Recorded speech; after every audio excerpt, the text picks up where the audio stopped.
Hey everybody, Derick Van Ness here, wealth strategist, investor, and life adventurer, and I want to share something today that's going to make a huge difference for you, and that's understanding the difference between good debt and bad debt, right? And what do I mean? Like, most people think debt is terrible. By the end of this video, you're going to be able to very clearly understand what is good debt, what is bad debt, how to use it, and when to stay away from it, okay?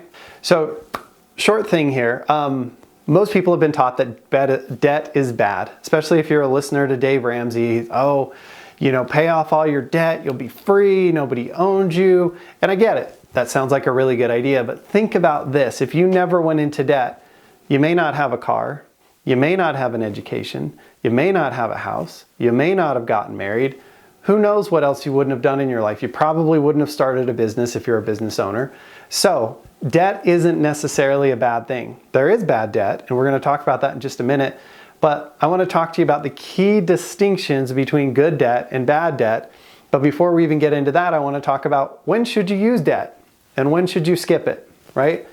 Really simple rule. If you're going to incur debt, it needs to be for something that's going to allow you to earn more than it costs you, right? So debt is okay if it's going to make you more than it costs you. If it's not, you don't want to go into debt. So education could be a good example. If you're smart and you get good student loans, because I hate to see these people taking on hundreds of thousands of dollars of 7, 8, 9% student loans, I would not call that great debt. You need to rethink those kinds of things, right? But if you can put $1,000 on a credit card to learn a new skill that's going to help you make a lot more money or be better at your job or grow your business, that's probably a great use of money, right? A great use of debt. The one exception to this is your house. Going into debt on your house, I believe, is a good thing. Houses long-term can be assets for people, but the reality of it is what makes a house unique is everybody's got to have a place to live, right? If you got to have a place to live, you're going to have to make a monthly payment, whether that's a mortgage or a rent. And I've done the math a million different ways, probably do a different video on it, but the short answer is this. If you're going to live there more than 6 or 7 years, buying a house is absolutely a winning bet unless you just do everything wrong and buy a house that's falling apart. But 90% of the time, if you're going to live there 6 or 7 years, buy the house, have a safe place for you, your family, your loved ones to grow up. If you're going to be bouncing around a lot, maybe renting is better because you can usually get a little better accommodations for the same money or less without the down payment and all that, because that's what kills you with the house. So, houses aside for just a minute, the only time you should really incur debt is if it's going to make you more than it costs you. A car can obviously do that, it'll get you to your job and whatever, but don't take on consumptive debt. If you want to buy a TV, if you want to buy a fancy camera, if you want to buy cool handbags or clothes, I know we can start justifying that, like, oh, better clothes make me look good and all that stuff. Yes and no.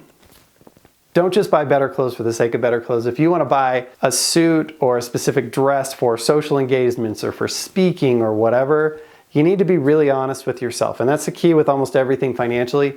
Be honest with yourself about, is this something I want to have for fun, or is this something that I'm really going to use for business and it's going to increase my results, or use for my job and increase my results? Okay? So, if you're going to take on debt, have it make you more than it costs you. That's the key thing to take away. Now, good debt or bad debt? Good debt, bad debt. Here's a really simple rule. There's like long math and lots of things that go into it, but it comes down to this. Where I draw the line is if debt is cheaper than about 7%, there's a more sophisticated way to do this, but if it's cheaper than 7%, it's probably good debt, and or what I would call efficient debt. If it costs you more than 7% or higher than 7%, it's probably inefficient debt or bad debt, right? So generally we want to keep the good debt and not pay it off early, and we want to pay off or restructure the bad debt. And here's why I draw the line at 7%. There are places that you can make consistently more like 7%-ish dollars. So paying off a 3% mortgage when you could be making 6 or 7% somewhere else very safely doesn't make sense. It's going to save, you're only going to save 3%. You're going to earn more than that and compound upon itself over time. So real simple rule.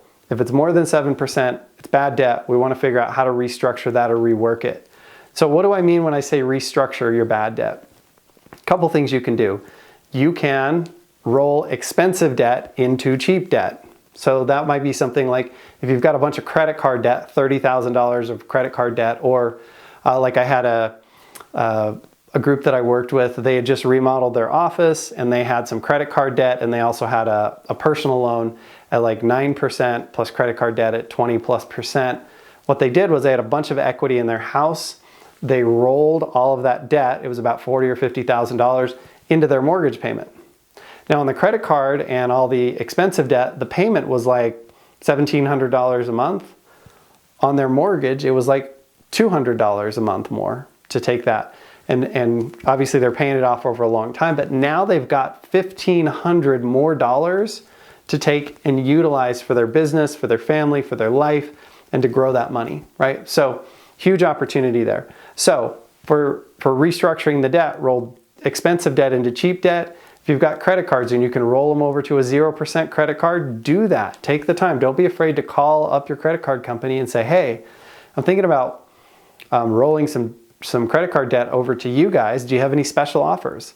Watch for those 0%, 1%, 2% checks. There's a ton of them out there right now on credit cards, right? So roll expensive debt into cheap debt. Or if you've got the money and it's just sitting there in a savings account and you're not using it and it's not dipping into your emergency fund too much, maybe you just pay that debt off. Paying off debt with cash, if you have a 25% credit card and you pay that off with cash, that is a guaranteed 25% rate of return with zero risk. Your credit score goes up. In most cases, if you needed to run that credit card back up, you could. So your liquidity is probably as good, unless banks call loans, and some of that could happen at some point. But for the most part, paying off a credit card is almost always the best use of your money because it's such a high rate of return without any risk, right? So bad debt, anything over 7%, we want to pay it off, or we want to restructure it and roll it into cheaper debt, or stretch it out over time, because paying off that debt cash flow wise makes a huge difference. Once you have the money in your hands, you can go out and earn more with that money and build yourself for the future. So in summary, we want to remember, only take on debt if it's going to earn you more than it costs you. If it's over 7%, we want to rework that and find a way to either pay it off or restructure it. If it's on this side of the equation and it's good debt, we don't ever want to pay extra on it. I know a lot of people want to pay their house off early. I did another video on that and why that's not a great idea. If you're really insistent on it, there's a safe way to do it. Don't just pay extra towards your mortgage. There's a better way to do it. So you can go over to that video and check it out. Anyway, my name is Derick Van Ness. If you have any debt questions, please let me know in the comments below. Also, if this is valuable or you know anybody who needs to see this, click the like button down below. Not the thumbs down, but actually the thumbs up. Ding, right? Subscribe to the channel. Let people know. We also do a lot of content for free, trainings for free in a group that we have on Facebook called the Business Owners Success Lab. Even if you're not a business owner, you can join, but it's really targeted at helping business owners do better. So my name's Derick. Hope you enjoyed this. Please come back and we'll see you on the next video.